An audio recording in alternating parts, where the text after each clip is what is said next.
One of the things many of you probably know about Musa alayhi salam is that he's the most mentioned messenger of Allah in the Quran. Allah Azza wa Jalla talks about him more than any other prophet by name. And Musa alayhi salam's, one of his stellar qualities in the Quran is that there are many, many du'as recorded from him in the Quran. And this is one of them. And this dua is particularly powerful.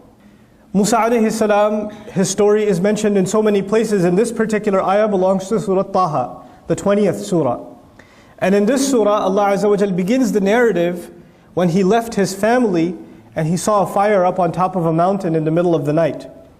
And he told his family to wait and to go see this fire. And when he gets up there, of course, he discovers that Allah Azza wa Jalla is the one that's called him to it. Now, in the course of that talk that Allah was giving him through the fire, Allah Azza wa Jalla told him to throw his stick, his staff, al-asa.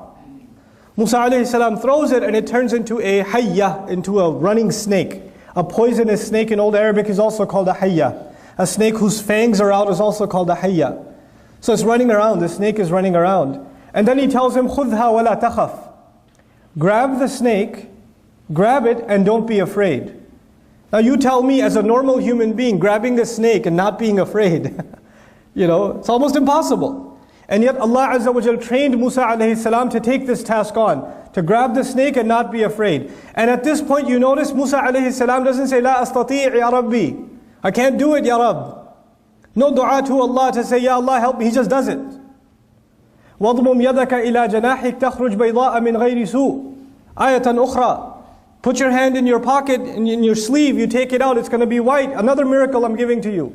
لِنُرِيَكَ مِنْ آيَاتِنَا الْكُبْرَى اذْهَبْ إِلَى فِرْعَوْنَ إِنَّهُ طَغَى. This is to show you from the greatest of my miracles, of our miracles.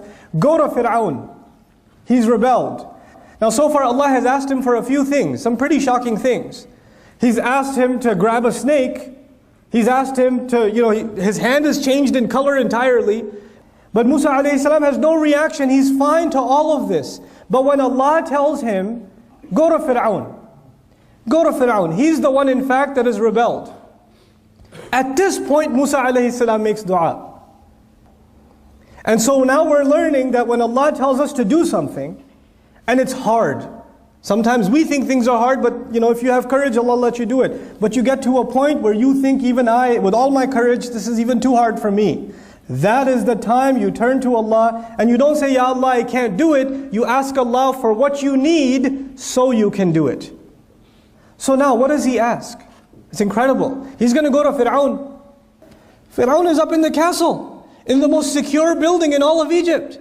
So he can't hide, he has to go directly all the way to the doors of that White House back in the day. And he has to knock on the doors of security. And he has to say, I have an appointment with Fir'aun. And all of these police officers and all the security guard, what are their instructions? Kill him immediately. Kill him immediately. So I would expect that he would turn to Allah and say, Ya Rabb, you want me to go talk to Fir'aun? Can you deal with his army? Can you put them all to sleep so I can go talk to him?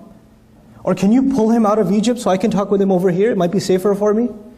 Or can you just magically fly me over there and I'll just end up in the castle and I can talk to him and my problem is solved. You want me to speak to him? I'll speak to him that way. Because I won't even get to him. Actually, in this dua, what he asks for is remarkable. He says, أَوَّلًا رَبِّ اشْرَحْ لِي صَدْرِي. Ya Allah, my master, expand my chest. When he thinks about going to Fir'aun, all of these thoughts are going in his mind and he's becoming nervous, he's becoming scared, he's becoming worried. Am I going to be able to do this? Am I going to get killed? Ya Allah, the first thing I need to do to fulfill your command is I need to calm down. There are times where I'll be afraid, there are times where I'll be angry, there are times where I might even get depressed because I see no results, these guys not changing. I might go through a score of negative emotions. And Ya Allah, you need to give me something that will keep me emotionally stable and positive. And then he says, وَيَسِّرْ لِي أَمْرِي. And Ya Allah, you make my mission easy for me. You make my mission easy for me. You're the one who gave me this mission. But as skilled as Musa alayhi salam is, and Allah's choice is perfect, When Allah chose Musa alayhi salam to take on Fir'aun and to challenge him, there's no better qualified candidate on the face of the earth at the time than Musa alayhi salam. So Allah knows what He's doing. He's right for the job. And now we're learning, even if you're the most qualified to do a job, your qualifications, as good as they are never enough. Allah has to make ease on His end. Allah will make ease on His end. And these two things have to come together. Musa alayhi salam has to make his effort. But his effort alone will not give victory. It will come when Allah makes the task easy.